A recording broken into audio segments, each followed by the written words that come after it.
تو حوصلہ نہ ہارنا بہن میں ساتھ ساتھ ہوں بہن میں ساتھ ساتھ ہوں بہن میں ساتھ ساتھ ہوں غریب گئے بلا بہن دلیر با وفا بہن غموں کی القما بہن میری مسافرہ بہن تو حوصلہ نہ ہارنا بہن میں ساتھ ساتھ ہوں بہن میں ساتھ ساتھ ہوں وفائے وعدہ ہو چکا سینہ تلک میں آ گیا میں اپنا کام کر چکا میری شریک کربلا تو حوصلہ نہ ہارنا بہن میں ساتھ ساتھ ہوں بہن میں ساتھ ساتھ ہوں یہ رسیاں یہ بیڑیاں قدم قدم پہ سختیاں ردا بغیر بیویاں بہن قضا ہے امتحان تو حوصلہ نہ ہارنا بہن میں ساتھ ساتھ ہوں بہن میں ساتھ ساتھ ہوں اگر ہے راستہ کٹھن ذرا نہ ڈر میری بہن تو بیریدا میں بے کفن ہے وقت حوصلہ شکن تو حوصلہ نہ ہارنا بہن میں ساتھ ساتھ ہوں بہن میں ساتھ ساتھ ہوں قدم قدم شہادتیں گزر گئی قیامتیں ابھی ہیں اور آفتیں سنبھال اب امانتیں تو حوصلہ نہ ہارنا بہن میں ساتھ ساتھ ہوں بہن میں ساتھ ساتھ ہوں کوئی بھی اب نہیں بچا بس اب دے شکست پا یہ سارے بان غم زدہ گرے جو خاک غش ذرا تو حوصلہ نہ ہارنا بہن میں ساتھ ساتھ ہوں بہن میں ساتھ ساتھ ہوں بہن ٹھہر ٹھہر یہی لرز رہی ہے کیوں زمین سکینہ گر گئی کہیں نہ مل سکے جو وہ حسین تو حوصلہ نہ ہارنا بہن میں ساتھ ساتھ ہوں بہن میں ساتھ ساتھ ہوں بہت غریب شام ہے ہجوم خاص و عام ہے یزید بد کلام ہے یہ وقت انتقام ہے تو حوصلہ نہ ہارنا بہن میں ساتھ ساتھ ہوں بہن میں ساتھ ساتھ ہوں بہن میں ساتھ ساتھ ہوں بہن میں ساتھ ساتھ ہوں یا حسین یا حسین یا حسین یا حسین یا حسین یا حسین یا حسین یا حسین یا حسین یا حسین یا حسین یا حسین یا حسین یا حسین یا حسین یا حسین یا حسین آل نبی ہیں اور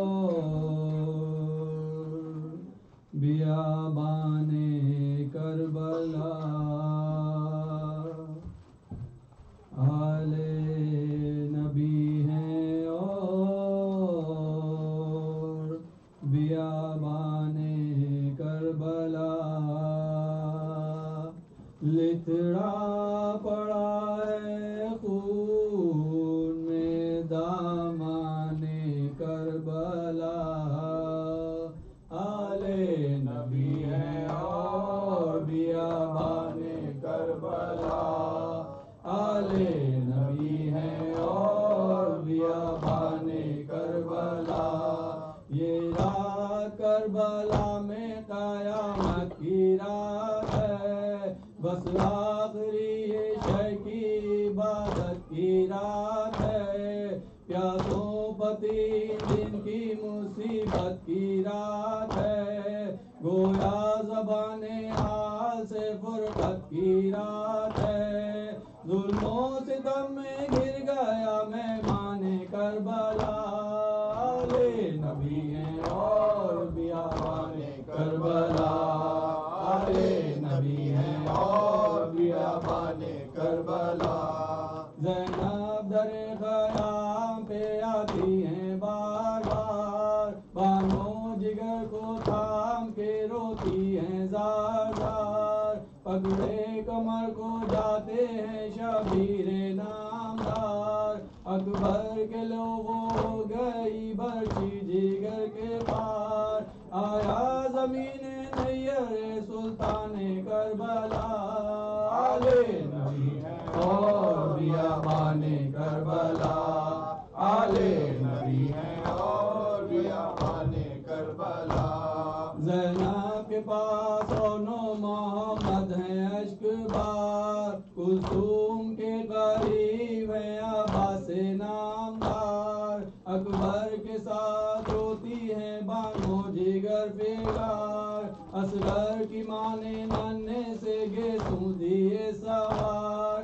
ہر ایک ہے ان میں فدیہ سلطان کربلا آل نبی ہے اور بیابان کربلا آل نبی ہے اور بیابان کربلا دریا خون دل کی روانی نہ پوچھیے تاریخ پڑھیے ہم سے زبانی نہ پوچھیے مشق و علم ہے کس کی نشانی نہ پوچھیے بازو کٹے تھے کیوں یہ کہانی نہ پوچھیے لکھا ہوا ہے خون سے عنوان کربلا آل نبی ہے اور بیابان کربلا آل نبی ہے اور بیابان کربلا صابر کا دل بھی ماں کا کلیجہ بھی دیکھیے راہ خدا میں چھوٹا سا فدیہ بھی دیکھیے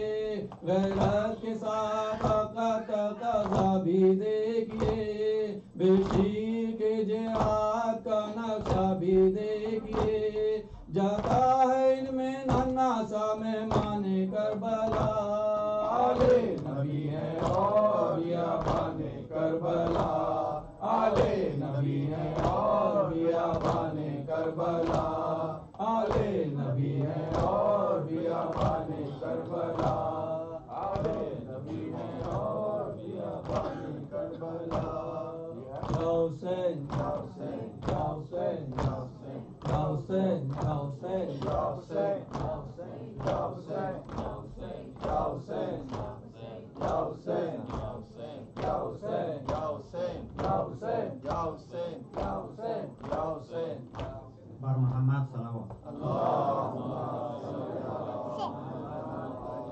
بسم الله الرحمن الرحیم دردمی رفتن بیا دردمی رفتن بیا اندر کنارم یا حسین حق زهرا مادرت چشم انتظارم یا حسین خادمم عبدم غلامم نوکرم درمانده ام سروری کن نزعی در احتضارم یا حسین بینوا را جان زهرا مادرت از در مران مجرمم چشمی شفاعت از تو دارم یا حسین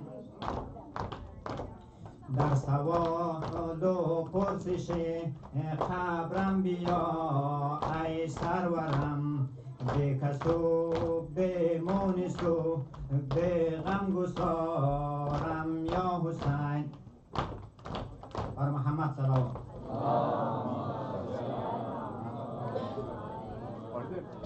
Ya Hussein, Ya Hussein, Ya Hussein, Ya Hussein, Ya Hussein, Ya Hussein, Ya Hussein, Ya Hussein, Ya Hussein, Ya Hussein, Ya تیرے Hussein. نانا کا یہ روزہ ہے کوئی کوفہ شام کی راہ نہیں زہرا کی شان شرما نہیں تیرے نانا کا یہ روزہ ہے کوئی کوفہ شام کی راہ نہیں زہرا کی شان شرما نہیں نہ رکھ اب چادر بازوؤں پہ تو نیلے داغ چھپا نہیں زہرا کی جان شرما نہیں تیرے نانا کا یہ روزہ ہے کوئی کوفہ شام کی راہ نہیں زہرا کی جان شرما نہیں جو چادر اجلی تھی تیری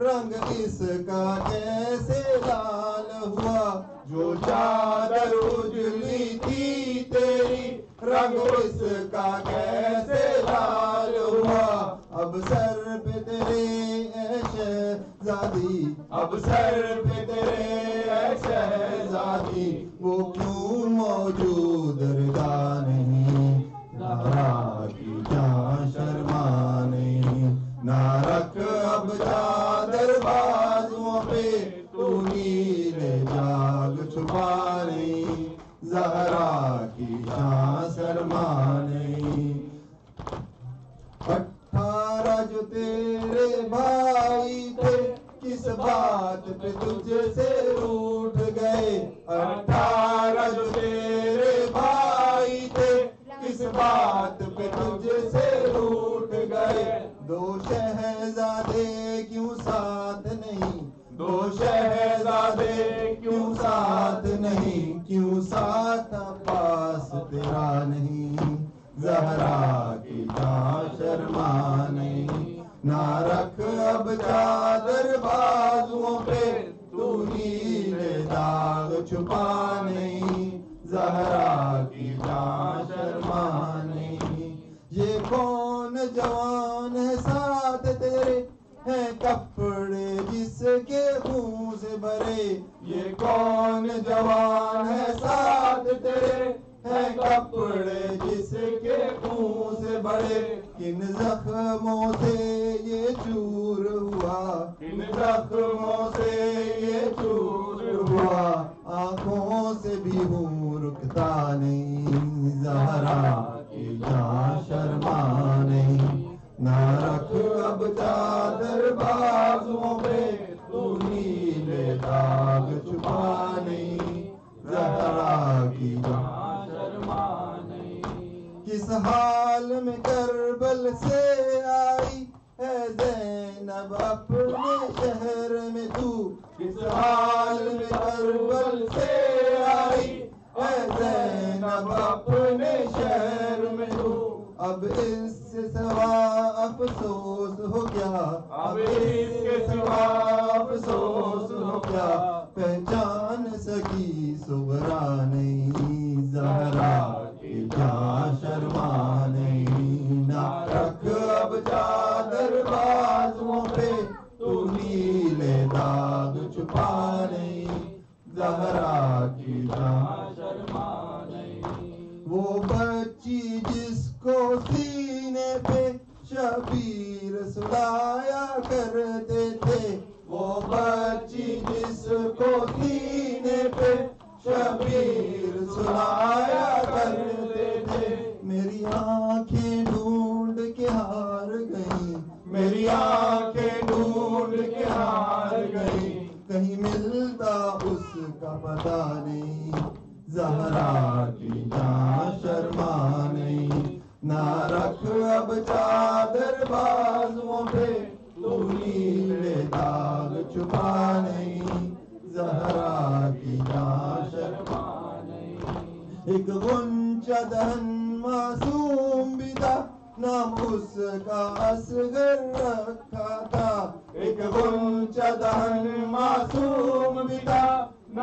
اس کا اصغر رکھا تھا کیوں خالی دو درباب کی ہے کیوں خالی دو درباب کی ہے اسباب میں کیوں جھولا نہیں زہرا کی جان شرما نہیں نہ رکھ اب چادر بازوں پہ تو نیلے داغ چھپا نہیں زہرا کی جان شرما نہیں ریحان کرو ہر دم ماتم تم نوحہ پڑھو ہم در سرور ریحان کرو ہر دم ماتم تم نوحہ پڑھو ہر دم سرور یہ ایک عبادت ہے ایسی یہ ایک عبادت ہے ایسی جو ہوتی کبھی بھی قضا نہیں زہرا کی جان شرما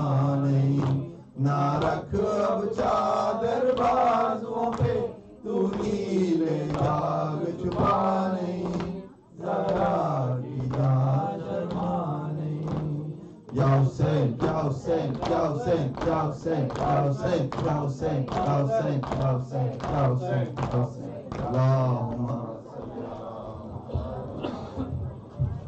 بسم اللہ الرحمن الرحیم السلام علیکہ یا رسول اللہ السلام علیکہ یا نبی اللہ السلام علیکہ یا حبیب اللہ السلام علیکہ یا امیر المومنین و امام المتقین علی حجت اللہ السلام علیکہ یا فاطمۃ الزہراء سیدۃ النساء العالمین السلام علیکہ یا خدیجۃ الکبریٰ السلام علیکہ یا حسن المجتبی السلام علی الحسین وعلی علی ابن الحسین وعلی اولاد الحسین وعلی اصحاب الحسین ورحمۃ اللہ وبرکاتہ السلام علیکہ علی ابن الحسین زین العابدین السلام علیکہ محمد ابن علی الباقر المنبہین السلام علیکہ جعفر بن محمد الصادق السلام علیکہ موسیٰ بن جعفر القادم السلام علیکہ علی بن موسیٰ رضا السلام علیکہ محمد ابن علی الجواد السلام علیکہ علی بن محمد الحادی السلام علیکہ حسن ابن علی الزکی العسکری السلام علیکہ یا صاحب عصر والزمان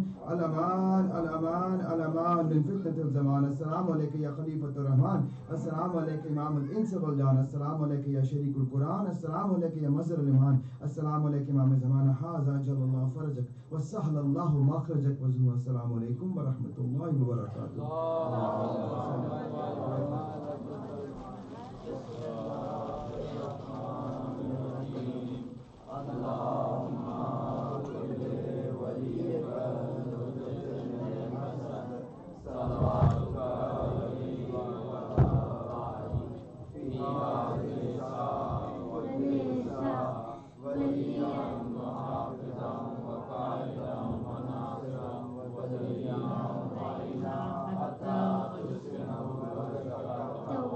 وتمتعوا فيها طويلا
My